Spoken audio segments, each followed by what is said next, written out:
예, 하나님의 말씀은 야고보서 1장 17절 말씀입니다. 야고보서 1장 17절. 신약 370면에 있습니다. 야고보서 1장 17절. 합독하겠습니다. 온갖 좋은 은사와 온전한 선물이 다 이로부터 빛들의 아버지께로부터 내려오나니 그는 변함도 없으시고 회전하는 그림자도 없으시니라. 아멘. 기도하겠습니다. 하나님, 2021년도 이렇게 두 번째 예배를 하나님 앞에 드리게 해주셔서 참으로 감사합니다. 오늘도 주님의 거룩한 보혈로 저희들의 모든 죄를 도말하시고 하나님 앞에 나아갈 때 조금도 부족함이 없게 해주시니 감사합니다. 저희들이 합심해서 기도한 그 기도 가운데 하나님이 함께 해주셔서 응답하여 주심을 감사합니다. 주님 밖에 있는 또 주님을 모르고 채 살아가고 있는 수많은 영혼들, 하나님 아버지 2021년도에는 저들의 영혼이 구원받았다는 소식이 아버지 들릴 수 있도록 주여 축복하여 주옵소서. 오늘도 하나님의 말씀을 저희가 사모하여서 기다립니다. 하나님 말씀이 우리에게 힘이 되게 하여 주시고 우리에게 능력이 되게 하여 주시고 우리에게 소망이 되게 해 주시니 감사합니다. 이 말씀 받을 때 우리의 영혼이 소생하게 하여 주시고 이 말씀 받을 때 우리의 몸과 우리의 범사가 회복되게 해주시니 감사합니다. 오늘도 성령님을 기대합니다. 성령님 나타나시고 말씀하시고 역사하여 주시옵소서. 각 사람에게 필요한 말씀들이 각 사람에 맞게 다 전달되게 해주시니 감사하며 예수님 이름으로 기도하였습니다. 아멘. 자, 이 새해 들어서 전국에 이렇게 엄청난 한파와 또 어마어마한 폭설이 이렇게 찾아왔습니다. 제주에서 이렇게 많은 눈을 경험해 보는 것도 정말 처음입니다. 제가 이렇게 계속해서 쌓인 눈으로 우리가 집 밖으로 아예 나가는 것이 불가능할 정도이고, 어제는 아예 저희 집 앞에 그 남조로인데 그 도로에 승용차가 체인을 감아도 다니지 못할 통제하는 그런 해서 승용차도 못 다닙니다. 지금 밖에 보니까 이렇게 계속 눈이 내려요. 또 내리고 또 쌓이고. 오늘까지 눈이 오고 그친다고 하니까 아무튼 조금만 참으면 될 것 같네요. 저는 이 많은 눈을 보면서 이 많은 눈이 올해 하나님께서 눈을 제가 막 치우면서 우리에게 쏟아 부어줄 그 복으로 여겨져요. 시를 때를 따라 이렇게 비를 내려주시고 눈이 그렇게 또 이렇게 많으면 그해 풍년이 든다고 그러잖아요. 하여튼 하나님의 이렇게 이 눈이 하나님의 복이라면은 집마다 이렇게 눈이 쌓이듯이 복이 쌓인다면 쌓이는 한 해가 되는 어떤 징조로 이렇게 여겨져서 너무 좋더라고요. 눈 때문에 조금 불편하고 어려움을 겪는 이런 사람들도 많이 있다고 하는데 하나님의 제가 이게 복으로 기대하면서 바라보아서 그런지 하여튼 마당과 이 지붕 또 저 밭에 이렇게 소복이 쌓인 눈이 많은 눈이 저한테는 아주 싫지만은 않더라고요. 그냥 믿음의 눈으로 바라보니까. 자, 지난주에는 하나님의 복을 받는 비결에 대한 말씀을 전해드렸는데요. 저는 그래요. 어떤 말씀이 떨어지면 중요한 것은 비결 혹은 그런 방법을 아는 것에서 그치는 것이 아니고 진짜로 하나님의 복을 내가 받는 것이 중요합니다. 어떤 비결을 깨닫는 게 중요한 게 아니고 그거는 뭐 제가 깨달았다기보다도 그냥 하나님께서 이렇게 여러분에게 전해주신 그냥 이게 복받는 비결이다 그랬지만 그 비결을 듣고 자기 거로 만드는 거는 여러분의 몫이에요. 말씀이. 거기에서 말씀이 어떤 사람은 그 비결을 듣고 한 가지만 가르쳐줘도 10가지를 깨닫고 하나를 가르치면 거기에 그냥 어떻게든 그거를 자기 거로 만들려고 거기에 몰두하고 그걸 뭐 정말 귀한 보석처럼 어린아이가 어떤 선물을 주면은 그냥 그것을 갖고 놀고 뭐 심지어 어떤 애는 분해를 해보면서까지 하는 정도로 그거를 갖고 막 기뻐서 즐거워서 노는 사람이 있는 반면에 어떤 사람은 그냥 한쪽으로 던져놓고 그냥 여전히 그거하고는 무관하게 살아가는데, 아무리 좋은 비결을 가르쳐줘도 좋은 법을 가르치면 여러분 다 선생님이나 누군가를 이렇게 하다못해 자녀들이라도 학생들을 가르쳐봤지 않겠습니까? 여러분이 터득한 그 비결을 가르쳐줘도 학생들이 다 그걸 소화해가지고 자기 거로 만드는 학생들이 다 있는 건 아니지만 그 중에서도 또 특출나는 아이들이 있잖아요. 선생님 말하면은 그냥 열심히 적어가지고 그걸 자기 거로 적용해서 그 선생님이 가르쳐준 그 방법을 노하우를 자기 거로 만드는 아이들 있듯이 말씀도 똑같습니다. 그래서 제가 바라기는 실제적으로 이 하나님 말씀을 듣는 듣는 마음이잖아요. 솔로몬처럼 그 듣는 이 귀가 하나님의 말씀에 귀 있는 자는 그러잖아요. 예수님 귀 있는 자는 성령이 하신 말씀을 들으니 귀가 없어서 하는 말씀에 속귀, 영적인 귀, 말씀을 듣는 귀, 말씀을 알아듣는 그 귀가 이렇게 뚫려가지고 그 귓밥이 막혀 있는 것이 죄의 그 귓밥 이게 팍 터져가지고 귀가 안 들리던 사람이 들리면 얼마나 신기하겠어요. 새소리, 물소리, 바람소리, 온갖 신기한 소리가 들리지 하나님의 소리, 하나님의 그 엄청난 것들이 막 들리면 얼마나 좋겠습니까?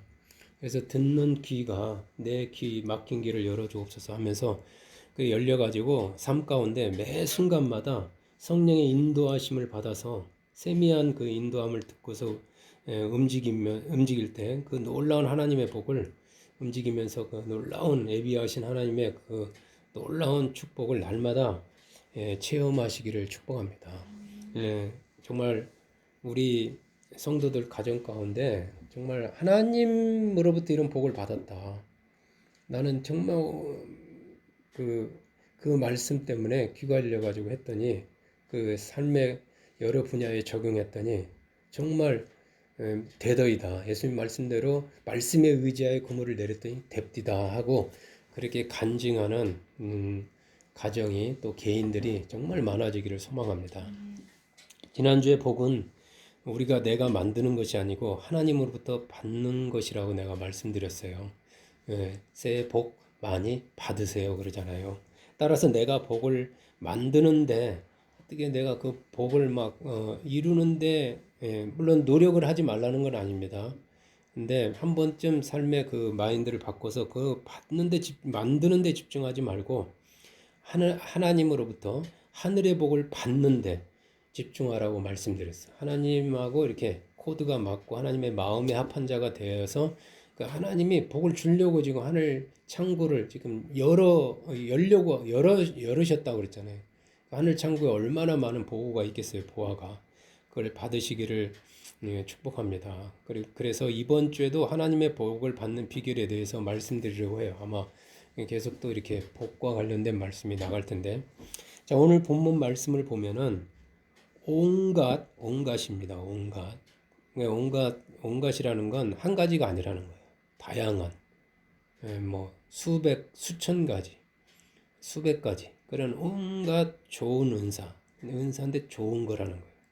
좋은 은사와 온전한 선물이, 그래, 온전하다 이 말이에요.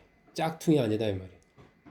그냥 쓰다가 닳아지는 게 아니라, 이거는 쓰면 쓸수록 더 광이 나고 빛이 나는 그런 온전한 선물이 전부 다 이로부터 빛들의 아버지께로부터 내려온다라고 했어요. 하나님은 빛들의 아버지, 빨주노초 파남보 자외선 모르겠네 그 우리 몸에 좋은 빛, 파장, 우주의 파장, 기 뭐라고도 할 수 있는 그런 모든 것들이 빛들의 아버지로부터 하나님을 빛들의 아버지라고 했어요.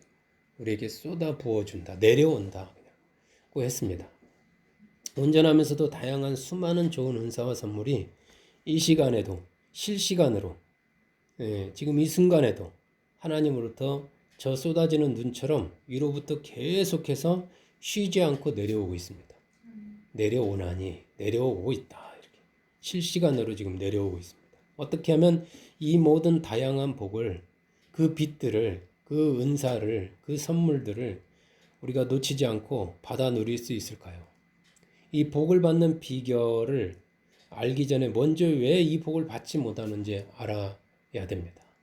예, 왜 우리에게는 이 복이 없을까요? 왜 저 사람에게는 저분은 저런 복을 누리는데, 그래서 얼굴이 해같이 빛나는데, 예? 저렇게 막 기쁨이 넘치는데 왜 우리 가정은 이렇게 어두울까요? 그걸 원인을 정확히 알아야 되겠죠. 레위기 16장 1절 말씀 보겠습니다. 레위기 16장 1절. 출애굽기 다음에 레위기냐요? 레위기인가? 16장 1절 말씀 보도록 하겠습니다.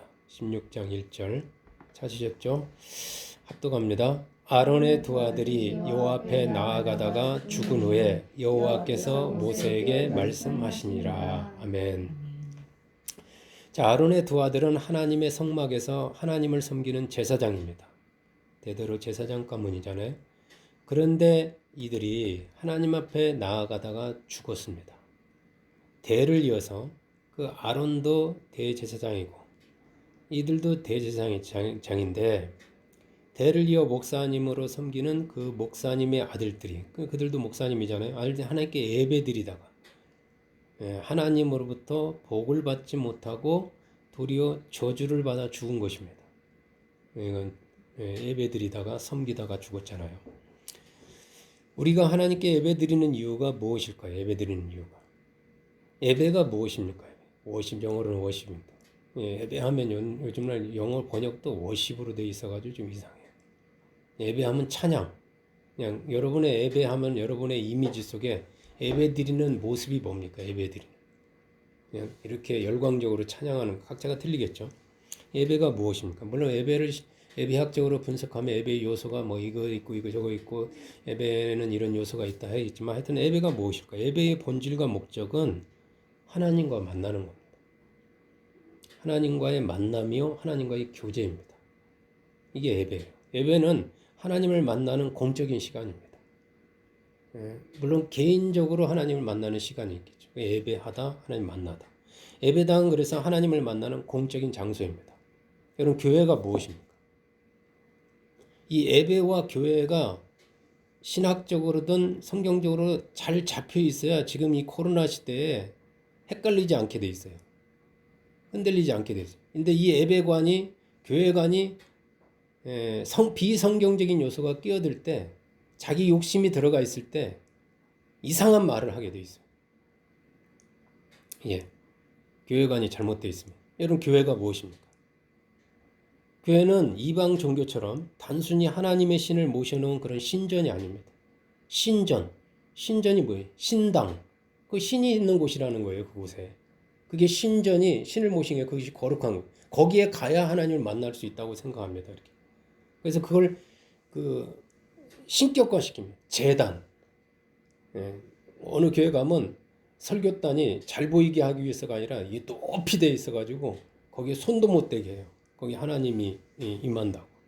굉장히 문제가 많아요. 그러면 그 위에 서는 사람들은 신이 되는 거예요, 그냥. 또 이 교회는요, 그런 신전이 아니에요. 그걸 예수님이 무너뜨렸다니까요. 내가 이 성전을 허물겠다 이 말이에요. 허물라. 예루살렘 성전 막 황금성. 그 그리스도 자신이 성전이 되고 너희가 하나님의 전이다 막 이렇게 교회 관이 바뀌었잖아요. 예수님 안에서. 교회는 예수님을 구주로 고백하는 사람들의 모임입니다. 공동체입니다. 그리스도의 모임으로서 그리스도의 몸입니다. 하나님의 아들 예수님 믿는 하나님의 자녀들의 집입니다. 하우스가 아니에요. 홈입니다. 홈. 따라서 교회는 벽돌이나 어떤 콘크리트로 지어지는 것이 아니고 하나님의 말씀인 진리의 기둥과 터로 세워집니다. 교회는 진리의 기둥과 터니라 그랬어요. 진리의 기둥입니다. 진리의 터로 세워지는 거예요. 지어지는 겁니다. 교회는 건물이 아니고 그리스도의 몸으로서 살아있는 유기체입니다. 오가니제이션. 서로 살아있다 이 말이에요. 이렇게. 그래서 우리 각자가 하나님의 집이고 그리스도의 몸의 지체이고 하나님의 집의 그 성전 돌같이 우리가 하나하나가 연결되어져서 지어져 가는 거예요. 왜 하나님은 우리로 하여금 예배하게 하실까요? 우상처럼 사람들로부터 숭배를 받고 섬김을 받기 위해서일까요? 섬김 받으려고, 숭배 받으려고, 막 열광적인, 막 하나님께 막 이렇게 막 북한의 그 어떤 그 열병할 때 그런 와 막 이걸 받을 때 하나님 빙긋이 막 하늘에서 기뻐하려고 그렇게 그게 예배일까요? 그렇게 하는 게 막 이렇게 막 열광적으로 막 하는 게 예배 잘 드리는 걸까요? 예배의 목적을 몰라서 그래요. 여러분 하나님을 찬양하고 하나님을 섬기는 거 우리가 해야 될 일이죠. 이게 과연 본질일까요? 예배의 본질일까요? 예, 하나님은 우리에게 성김을 받기 위해서 그 아들 예수님을 이 땅에 보내신 것이 아니에요. 그가 온 것은 성김을 받기 위해서 온 것이 아닙니다. 예, 양으로 하여금 생명을 얻게 하고 더 풍성한 삶을 주시기 위해서 예수님이 이 땅에 오죠. 하나님과 더불어 교제, 수준이 맞아야죠. 수준이. 교제하기 위해서. 코이노니아. 예, 코이노니아죠. 코이노니아 하기 위해서. 그리고 우리 정말 생명을 얻게 하고 죽은 자하고 어떻게 교제합니까? 그리고 더 풍성한 삶을 주어서 그게 꼭 물질적인 부분만이 아닙니다. 예, 아는 것에 믿는 것에 모든 것에 이렇게 풍성해져서 하나님과 이렇게 하나님의 모사가 될 정도로 이렇게 그 대화가 되고 하나님의 마음을 알고 하나님 아버지의 마음을 알고 아버지의 마음을 헤아리는 그런 존재를 회복하기 위해서 오셨잖아요. 단순히 하나님을 섬기기 위해서 교회로 모이는 것이 아닙니다. 말씀과 기도와 찬양으로 이렇게 하나님과 교제하면서 이로부터 오는 하나님의 복을 받기 위해서입니다. 그래서 하나님 아버지는 항상 복을 주시는 자리예요. 이렇게 복을 주십니다. 예배를 통해서 온갖 좋은 은사와 온전한 선물이 하나님으로부터 우리에게 부어집니다. 꼭 예배를 통해서만 아닌데 예배 시간에 특별히 보입니다. 그래서 저는 그래서 예배는 축제의 시간이요, 기쁨의 시간이요, 회복 시간입니다. 이 부흥회 때 보면 사람들이 막 그 간절해지고 그럽니다. 근데 교회는 날마다가 부흥회가 돼야 되는데 교회 예배의 본질은 부흥회가 돼야 되는데 그래서 하나님이 그날 부흥회에 막 쏟아 부어 주십니다. 기대하게 해야 되는데 주일날은 그렇지 않아요. 기대감이 없어요. 부흥회와 주일 예배가 너무 차이가 납니다. 예배는 축제의 시간이요, 하나님 만나는 시간이요, 그날 회복의 시간이요, 그날이 막 복 받는 시간이요, 하나님의 복이 넘치고 막 병이 낫고 막 그런 예수님이 계시는 시간이니까요. 생명이 있고 막 기쁨이 넘치고 그런 시간인 거예요, 사실은. 하나님을 만나는 시간, 하나님이 임재하는 시간, 하나님 찾아오는 시간, 하나님이 선물을 주는 시간, 하나님이 막 은사를 쏘아부드는 시간. 그래서 막 은사와 은사가 막 불릴 듯 일어나고 막 그 죽었던 은사가 불이 붙고 막 마음의 이 소망이 막 살아나는 그런 시간이 예배의 시간이에요. 하나님이 계시는 시간이죠. 하나님 만나는 시간이죠. 그런데 이런 복된 시간, 복된 장소에서 하나님을 섬기고 예배하던 아론의 두 아들이 복을 받지 못하고 죽은 거예요. 얼마나 그 축제에 시체가 됐으니 얼마나 기가 막힙니까? 왜 죽었을까요? 2절 말씀 보겠습니다. 2절. 합독합니다. 2절. 여호와께서 모세에게 이르시되 내 형 아론에게 이르라 성소에 휘장한 법궤의 속죄소 앞에 아무 때나 들어오지 말라 그리하여 죽지 않도록 하라 이는 내가 구름 가운데서 속죄소 위에 나타남이니라. 성소에 휘장한 죄송합니다. 제가 또 목이 좀 가라지네요. 날씨가 추워져서. 자, 성소에 휘장한 법궤를 속죄소라고 하는데 하나님께서 구름 가운데서 속죄소 위에 나타남이니라. 이게 하나님이 나타나는 곳, 하나님이 임재하는 곳. 이곳이 속죄소입니다. 하나님을 그래서 만나기 위해서는 이 속죄소 앞에 나아가야 해요. 이 속죄소는 죄를 용서해 주는 장소, 죄를 용서해 주는 장소라는 의미에도 속죄소의 또 다른 이름이 시은자, 시은소라는 이름이 있어요. 은혜를 베푸는 장소라는 의미도 있습니다. 이 속죄와 은혜 같은 동시에 일어납니다. 속죄와 은혜. 그런데 이곳 속죄소에 아론의 두 아들이 아무 때나 들어오다가 죽은 것입니다. 아무 때나 들어오지 말라. 아무 때나. 이거를 좀 더 구체적으로는 아무 때나가 아니고 자기 방법대로라는 말씀도 있어요. 자기 생각. 가인의 재물을 하나님에 의해 안 받으면 가인과 그 재물을 받지 않은 거는 가인이 자기 임의대로 자기 생각대로 하나님 앞에 그 방법대로 자기 방법대로 했기 때문에 그렇잖아요. 하나님의 방법대로 하지 않고. 좀 더 구체적으로 얘기하면 죄 있는 채로 하나님 앞에 나오다가 죽은 것입니다. 하나님의 말씀을 어긴 거죠. 나오는 자체도 나와서는 안 되는 거예요. 죄인이 어떻게 하나님 앞에 나오냐 이렇게 죽은 겁니다. 왜 그럴까요? 여러분, 하나님은 눈에 보이는 물질이 아닌 영이십니다. 빛들의 아버지.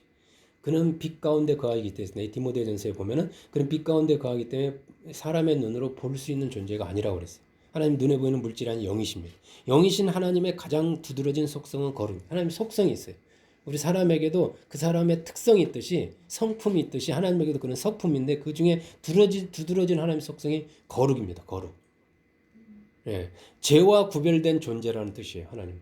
거룩한 존재, 성, 홀리, the holy spirit. 거룩한 존재, 죄와 구별된 존재요. 죄와는 상극인 존재라는 거예요. 안 맞는다, 그냥. 죄를 죄가 가까이 할 수도 없고 죄를 가까이 할 수도 없는 그런 존재라는 거예요. 이 거룩과 대비되는 하나님의 또 다른 속성을 가지고 있는데 사람도 한 가지 속성만 있는 게 아니라 외양, 내양 여러 가지 있듯이 하나님의 또 다른 속성이 사랑입니다. 거룩과 사랑, 공의와 사랑이죠. 하나님 속성이 사랑이 또 있어요. 사람들이 하나님 사랑의 하나님만 알고 계시는데 거룩의 하나님이 있어요. 사랑이신 하나님은 복을 은혜로 주시는 분입니다. 한량없는 사랑, 한량없는 은혜를 베푸시죠. 용서하시고. 거룩하신 하나님의 속성 때문에 죄에 대해서는 은혜 대신에 벌을 주십니다. 거룩과 벌 이렇게 가잖아요. 이 거룩하신 속성으로 인해서 사람이 죄를 지으면 복을 받지 못하고 반드시 저주를 받게 되어 있는 거예요. 아론의 두 아들이 죄 있는 채로 하나님 앞에 나아가다 죽은 이유입니다. 이게. 하나님을 가까이서 섬기는 제사장에게 이 거룩함은 이 거룩의 속성은 가장 중요하게 요구되는 덕목입니다. 그래서 제사장은 너는 거룩하고 또 거룩하라고 그랬어요. 거룩을 하려면 경건하게 살아야 된다고 그랬어요. 제사장은 거룩해. 이 거룩은 그 제사장에 가장 엄격하게 적용되는 특성이라고 할 수 있어요. 제사장은 더 거룩해야 되고 하나님을 가까이 섬기려면 더 깨끗해야 되고 그래서 구약에 보면은 하나님 앞에 나가기 전에 손도 씻어야 되고 발도 씻어야 그 거룩하신 하나님 앞에 그렇게 보이기 위해서 그렇게 행동을 하는 거죠. 아론의 두 아들이 죄 있는 채로 하나님 앞에서 죽은 것이 이 거룩이 없어서인데 하나님 앞에서 이 거룩은 일반 사람도 마찬가지로 요구됩니다. 하나님은 변함이 없지. 그는 여전히 거룩하시거든요. 구약의 하나님이나 신약의 하나님입니다. 그러나 사람인 우리는 태어날 때부터 죄인으로 태어나서 날마다 죄를 짓는 죄인. 즉 우리에게는 거룩함이 없어요. 거룩함. 사람이 하나님으로부터 복을 받지 못하고 저주를 받는 이유가 바로 이 죄 때문인데 이 죄가 바로 우리 거룩함하고는 관계가 없는 모습이에요. 하나님 보실 때 우리는 거룩하지가 않아요. 다시 말하면 인간은 거룩하신 하나님 앞에서 거룩한 존재가 아니에요. 하나님 보실 때 더러운 죄인일 뿐입니다. 거룩이라고는 찾아볼 수가 없어요. 이 죄로 인해서 완전히 그 거룩이 사라져버렸어요. 세인트하는 모습이 없어요. 신적인 모습. 빛이신 하나님은 날마다 온갖 좋은 은사와 온전한 선물을 부어주시는데 우리가 그 복을 받지 못하는 이유가 바로 우리에게 이 거룩함이 없기 때문에 그래요. 거룩하신 하나님과 맞지 않습니다. 우리의 죄 때문에 우리는 하나님부터 복을 받지 못할 뿐만 아니라 이 죄 때문에 이 거룩하지 못한 것 때문에 하나님을 만나고 싶어도 우리가 만날 수가 없는 거예요. 하나님이 오는 복을 우리가 받지 못하고 하나님 앞에 나가도 나갈 수가 없는 예배, 찬양, 기도와 관련해서 말씀드리면 이 죄인인 사람이 죄 있는 채로 하나님을 예배하고 하나님을 찬양하고 하나님께 열심히 기도해도 그 모든 것들이 하나님께 상달되지 못합니다. 다 가로막혀요. 하나님께 가지는 못합니다. 하나님 받지를 않으시고 그 재물을 받지 않으십니다. 하나님과 죄인 사이에는 이 두꺼운 죄의 장막이 구름같이 두꺼운 아주 죄의 장막이 시커멓게 가로막혀 있기 때문에 이 죄를 해결하지 않는 한 하나님부터 우리가 복을 받을 수가 없어요. 빛들의 아버지부터 빛이 내려와도 우리에게는 거기는 사망의 그늘만이 질 뿐입니다. 삶의 그늘만이 내리고 있죠. 여러분, 성막은 하나님 만나는 장소입니다. 성막은 하얀 세마포 천으로 이렇게 둘러싸인 외벽이 있어요. 50몇 개의 기둥으로 녹기둥으로 만든 기둥이 외벽이 있고요. 그리고 지붕과 벽이 있는 이 지붕과 벽이 있는 룸처럼 생긴 그런 성막으로 되어 있습니다. 이렇게 크게 막고 가운데 이렇게 이 직사각형 방과 같은 그 성막은 성소와 지성소로 구분되어 있어요. 직사각형. 근데 지성소는 다 네모 정사각형으로 나누거든요. 이 두 공간을 두꺼운 천으로 된 휘장이 가로막고 있습니다. 구별하고 있어요. 이렇게. 이곳은 지성소고 이곳은 성소다. 이렇게 두꺼운 천으로 휘장으로 가로막고 있습니다. 이 깜깜한 지성소는 깜깜합니다. 빛이 없어요. 그 지성소 안에는 하나님 말씀이 들어있는 법궤가 놓여 있고요. 그 법궤, 궤짝 위에를 얇은 금판으로 뚜껑으로 덮어 놓았는데 이 금판이 바로 속죄소입니다. 그리고 이 속죄소가 죄를 용서하는 장소고 은혜를 베푸는 장, 하나님이 나타나는 것, 하나님이 임재하는 곳입니다. 그런데 하나님은 이 성막을 이렇게 둘로 나눠서 그 가운데를 두꺼운 휘장으로 막으라고 했을까요? 오늘 거기 두꺼운 휘장 나오잖아요. 사람이 되어 있는 채로 하나님 만나러 오다가 죽을까봐 막아놓은 휘장도 하나님의 은혜예요. 휘장이라는 것이 율법인데 이 휘장도 하나님이 은혜로 사랑으로 준 겁니다. 그냥 막 들어오면 죽으니까 하나님 속성으로 하나님 죽이고 싶어서 죽는 게 아니라 이곳에 들어가야 하나님을 만날 수 있고 하나님으로부터 우리의 문제를 해결받고 복을 받을 수 있는데 어떻게 해야 할까요? 어떻게? 하나님 저 복을 사모하는데 받으려면 레위기 16장 14절 말씀 보시겠습니다. 16장 14절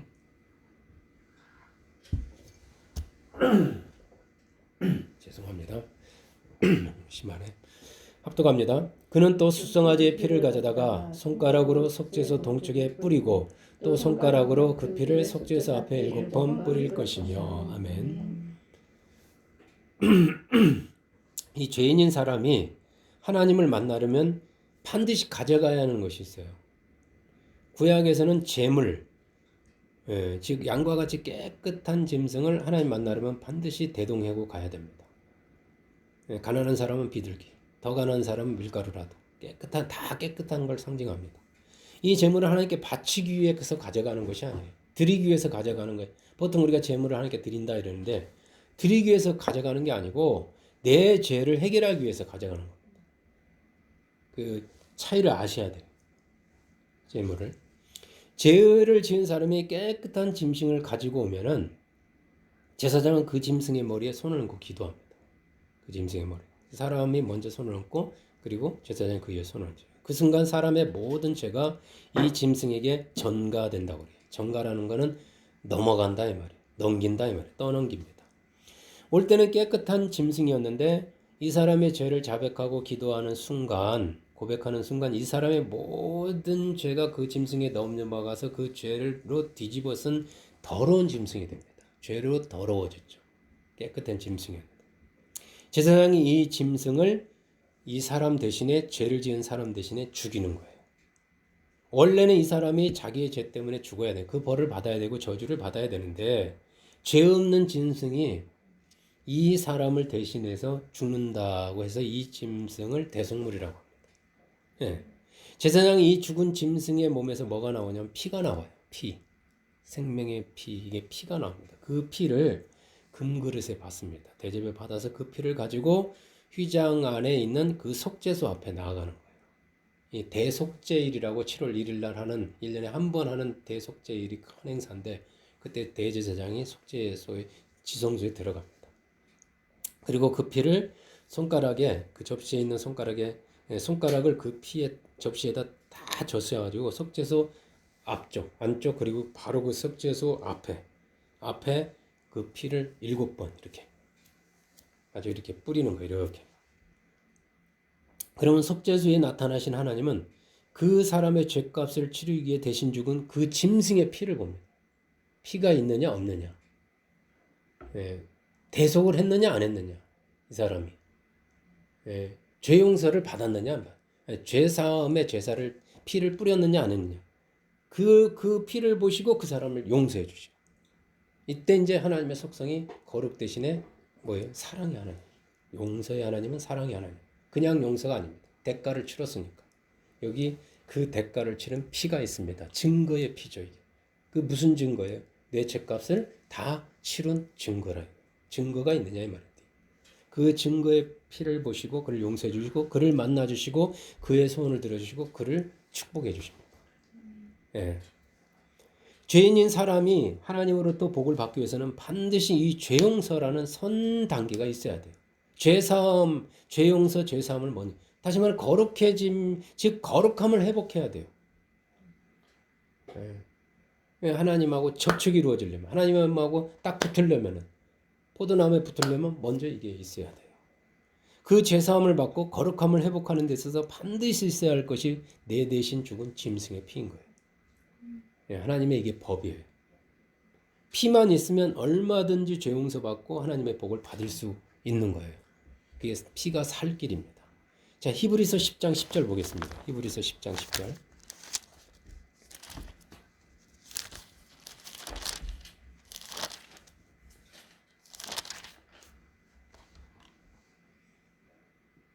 히브리서 10장 10절. 찾으셨나요? 합독할까요? 이 뜻을 따라 예수 그리스도의 몸을 단번에 들이심으로 말미암아 우리가 거룩함을 얻었노라. 아멘. 거룩함을 얻었노라 그랬잖아요. 지금 우리가 사는 시대를 신약 시대라고 하는데 이 신약 시대는 어떤 방법으로 죄 용서를 받고 죄 사함을 받고 거룩함을 회복해서 하나님의 복을 받을 수 있을까요? 제가 하나님의 복을 받는 비결을 좀 말씀드리잖아요. 구약은 짐승의 피를 통해서 죄 용서를 받았다면 신약은 하나님 아들 예수님의 피로 죄 용서를 받습니다. 예수님의 피가 중요한 이유예요. 나도 죽을 수 있어 그러겠지만 이게 피가 예수님의 이 피가 어마어마한 그 하늘의 온갖 은사 쏟아지게 하는 그 그리스도의 비밀이죠. 이게 비밀의 피입니다. 구약의 짐승의 피에는 여러분 한계라고 할까요? 약점이 있어요. 부족함이 있어요. 뭔가 한계가 있어요. 죄를 지을 때마다 그 짐승을 잡아야 한다는 거예요. 일죄, 한 가지 죄의 일짐승으로 일시적 죄 용서입니다. 구약의 그 짐승의 피로서는 일시적 죄 용서입니다.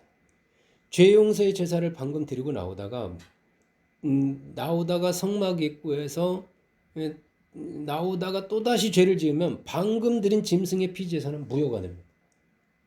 그건 전에 지은 죄로 끝난 거예요. 지금 지은 죄는 또 드려야 돼요. 새로운 죄를 위해서 또 짐승을 잡아야 합니다. 또 다른 피가 필요합니다. 또 다른 짐승의 피가. 얼마나 불안하겠어요. 그래서 구약에서는요. 죄를 안 지으려는데 집중을 했어요. 죄를 안 지으려고. 예, 말씀을 지키는 게. 왜냐하면 짐승에 또 제사를 드려야 합니다. 재물에 손해도 생기고 번거롭고 불안해요. 그래서 죄 안 짓는데 집중할 수밖에 없습니다. 또 하나는 눈에 보이지 않는 이 양심의 죄, 인간의 원죄까지 해결할 수 없다는 거죠. 짐승의 피의 효력이 한계가 있습니다. 무한대가 아니라. 짐승의 피는 눈에 보이는 육체의 죄만 해결할 수가 있어요. 드러난 죄. 불완전합니다. 이 모든 것을 단번에 해결하기 위해서 예수님이 이 땅에 오셨어요.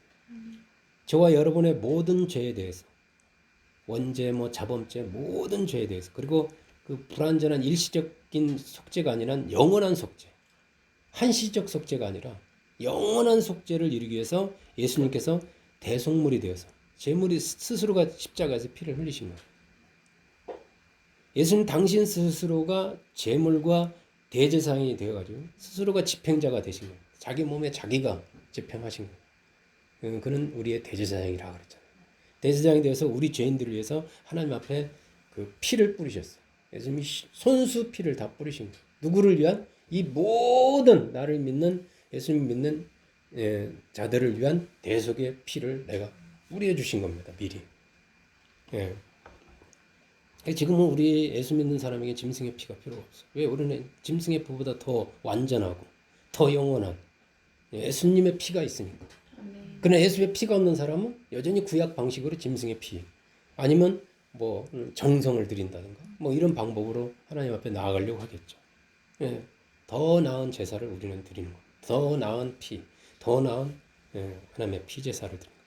오늘 본문 말씀을 보면 우리의 행위로 우리의 노력으로 우리가 점진적으로 거룩해지는 것이 아니라 점진적으로 조금씩 우리가 선행을 쌓아가지고 덕을 쌓아서 음덕을 해가지고 막 복을 쌓아가지고 우리가 점점 죄로부터 거룩해지는 것이 아니라 예수님이 십자가에서 흘린 피로 단번에, 예수님도 단번에 자기 몸을 드렸지만 우리도 단번에 거룩함을 얻는 거예요.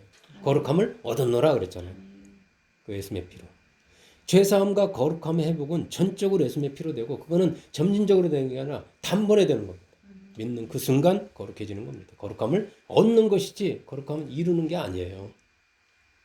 이제 나를 대속하기 위해서 십자가에서 피 흘리신 그 예수님을 믿고 예수님의 피를 가지고 하나님 앞에 나아가면 거룩한 내가 이제 예수님의 피가 있기 때문에 거룩해진 내가 하나님 앞에 나아가면 하나님께서는 그 아들의 피를 보시고 우리의 모든 죄를 용서해 주시고 우리를 만나 주시고 우리에게 복을 부어 주십니다. 아멘. 예. 예수님의 피만 있으면 언제든지 얼마든지 하는 아무 때나 나아가다가 죄인이 나온 데가 좋은데 예수님의 피만 있으면 아무 때나 나가도 돼요. 언제든지 얼마든지 누구든지 하나님 만날 수 있어요. 아멘. 대제사장만 그 지성소 앞에 들어가는 게 아닙니다. 아무나 이제는 그 지성소 앞에 속죄소 앞에 나갈 수 있어요. 예수님의 피가 있어요. 신약 시대에서 하나님을 만나 복을 받으려면 이제 제가 예배는 하나님 만나는 시간이라고 그랬잖아요. 하나님을 예배의 시간 하나님 만나러 가려면 복을 받으려면 가지고 가야 하는 것이 바로 우리의 소원을 가지고 가요. 우리의 기도 제목과 함께 그럼 여러분 어떤 헌금 하면서 봉투에다 소원을 적고 그러는데 신년 예배라든가 부흥회 때 보면은 부흥회 때 감사 헌금 하면서 거기 소원 아들 이번에 어떻게 대주세요 하는데 그 소원과 함께 반드시 가져가는 게 예수님의 보혈입니다. 예수님의 피가 없이 소원만 가지고 내면 안 돼요. 하나님 만나는 예배의 잔치자리, 축제의 자리에 가려면 반드시 거룩한 예수님의 보혈의 애복을 입고 가야 돼요. 예, 보혈에 그래서 하나님께서 잔치자리를 벌였는데 애복을 입고 아는 사람을 쫓아냈잖아요. 그 애복이 뭘 말하냐면 예수님의 피의 애복입니다. 그게 거룩한 애복이죠. 가리는 애복. 우리의 모든 죄를 가리는 그 애복. 그 애복. 그래야 그 자리가 진짜 기쁨이 넘치는 축제의 자리가 되는 것이고 나도 그 일원이 되어서 막 즐기고 먹고 마시고 누리고 예수님과 더불어 하나님의 자리에서 꺼리낌 없이 그냥 눈치 안 보고 먹을 수가 있게 되는 거예요. 쭈삣쭈삣 볼지 않아도 되는 거예요. 자, 10장 17절 말씀 보겠습니다. 그 10장 17절 합독합니다. 또 그들의 죄와 그들의 불법을 내가 다시 기억하지 아니라 하리라 하셨으니 예수님의 피로 제사함 받은 우리의 수많은 죄들에 대해서 하나님께서는 다시는 기억하지 않으셔요.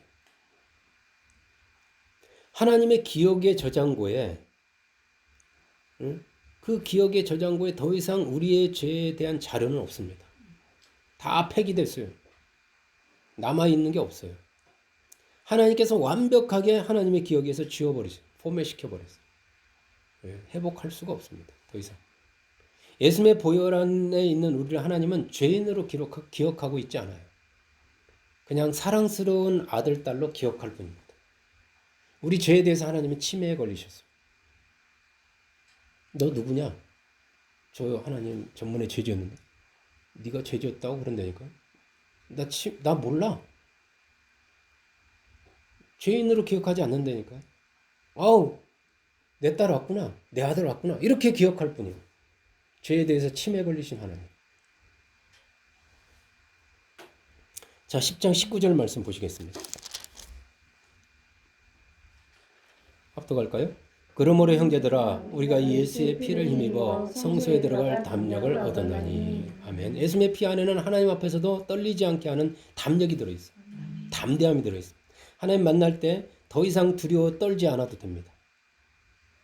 예수님의 피만 있으면 언제든지 하나님 지성소에 들어가서 하나님 만날 수 있는 담력, 즉 자격이 생기겠다. 제가 거룩하면 하나님 만날 수 있는 그 자격이고 제사장들이 가져야 될 어떤 덕목이라고 그랬어요. 애복이라고 그랬어요. 그 자격이 예수님 피 안에 있다니까요. 이제 하나님 만날 때, 하나님을 예배할 때 죄인처럼 눈치 보지 마시고 귀여운 어린아이, 상상하십시오. 여러분 자신을 귀여운 어린아이처럼 반갑게 즐겁게 당당하게 예배하지. 눈치 보지 마시고 아무데나 가시고 아무데나 만지시고 아무데나 들어가시고 하나님 수염도 만져도 돼요. 상징적으로는 하나님 수염이 없지만 괜찮아요. 조심조심 안 해도 돼요. 실수할까 봐 걱정하지 마세요. 그냥 하나님 귀엽다니까. 우리가 잘못하는 것도 이쁘다니까. 그러니까 어떤 분은 막 그럼 목사님 막 죄 지어도 돼요? 그건 아니잖아요. 로마서에. 죄를 짓는 동안은 죄의 종이 되어서 하나님 복이 없는데 그 왜 죄를 지어요? 눈도 나빠지고 몸도 나빠지고 다 나빠지고. 그 시간에 우리는 예배가 축제 자리라고 그랬잖아요. 이 예배의 축제를 마음껏 즐기시고 필요한 것을 구하시기 바랍니다. 필요한 걸 말하는 거예요. 하나님. 자연스럽게. 그냥 저 이런 게 필요한데요. 그래? 뭐 이렇게. 기도 응답을 어렵게 받는 게 아니라 하나님 축복을 어렵게 힘들게 막 3,000번째 들여가지고 받는 게 아니라 예수님의 피만 있으면 하나님 그런 약속을 주셨고 얼마나 좋습니까? 우리 10장 20절 말씀 보겠습니다. 합독합니다. 그 길은 우리를 위하여 휘장 가운데로 열어놓으신 새로운 살 길이요 휘장은 곧 그의 육체니라. 아멘. 예수님께서 십자가에서 당신의 몸을 찢어버리실 때 하나님과 우리 사이에 가로막혀 있던 그 두꺼운 휘장도 동시에 찢어졌어요. 성소와 지성소를 구별하고 사람이 죄 있는 채로 들어오다 죽을까 봐 하나님이 두꺼운 휘장으로 갈아놨던 그 구별의 장막이 그 죄의 장막이 쫙 찢어졌어요. 동시에. 이제 사람이 찢은 게 아니라 하나님이 완전히 찢어버렸죠. 이제 더 이상 하나님과 우리 사이를 가로막는 장애물은 없습니다. 더 이상 이 심리적 장애물, 여러분 뭐 하나님 영이시니까 영적 장애물이 여러분 하나님 영이신데 이 하나님의 심리적이든 뭐 도덕적이든 하나님하고는 이제 장애물이 없어요. 거칠 것이 없습니다.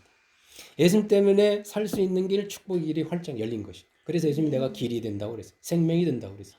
내가 진리다고 그랬어요. 누구든지 예수님이 열어놓은 이 길로 가서 하나님 만날 수 있습니다. 복을 받을 수 있어요. 예수님의 피가 있는 곳에 소망이 넘치고 기쁨이 넘치게 되어 있어요. 예, 회복의 역사가 일어납니다. 거기는 반드시. 그런데 이 복을 받는 데 있어서 보이지 않는 변수가 있어요. X가 있어요. X. 계시록 12장 10절입니다. 계시록 12장 10절.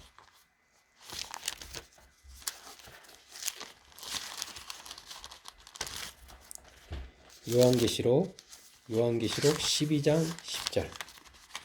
합독할까요? 내가 또 들으니 하늘에 큰 음성이 있어 이르되 이제 우리 하나님의 구원과 능력과 나라와 또 그의 그리스도의 권세가 나타났으니 우리 형제들을 참소하던 자 곧 우리 하나님 앞에서 밤낮 참소하던 자가 쫓겨났고. 아멘.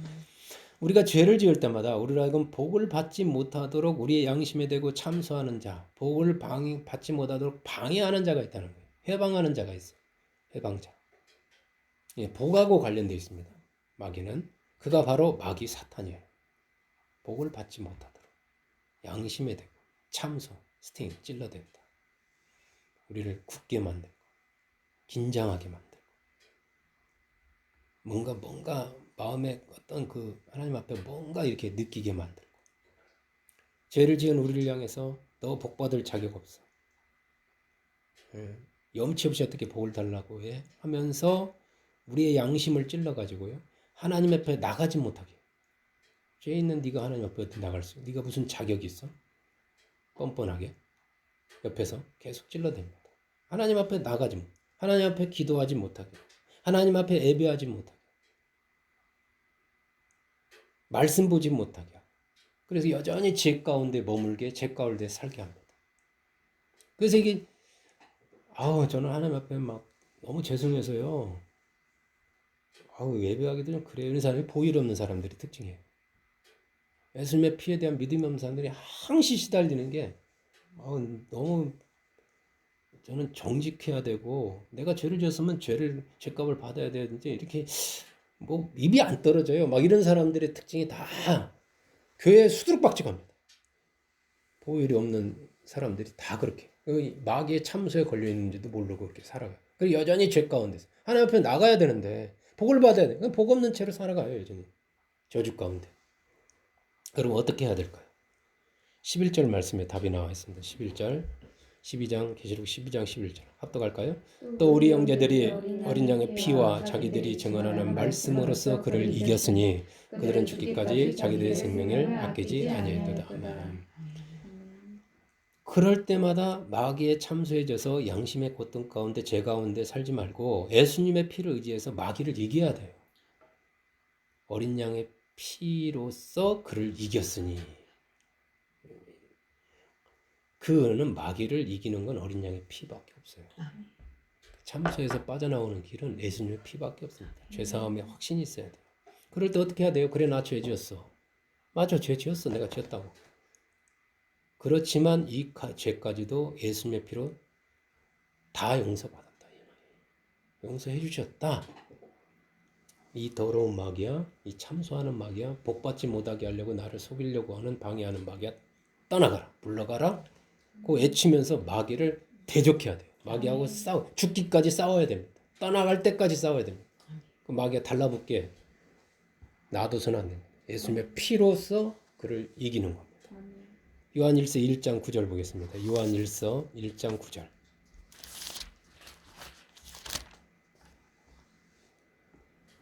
1장 9절 합독합니다. 만일 우리가 우리 죄를 자백하면 그는 믿보시고 의로사 우리 죄를 사하시며 우리를 모든 불의에서 깨끗하게 하실 것이요. 아멘.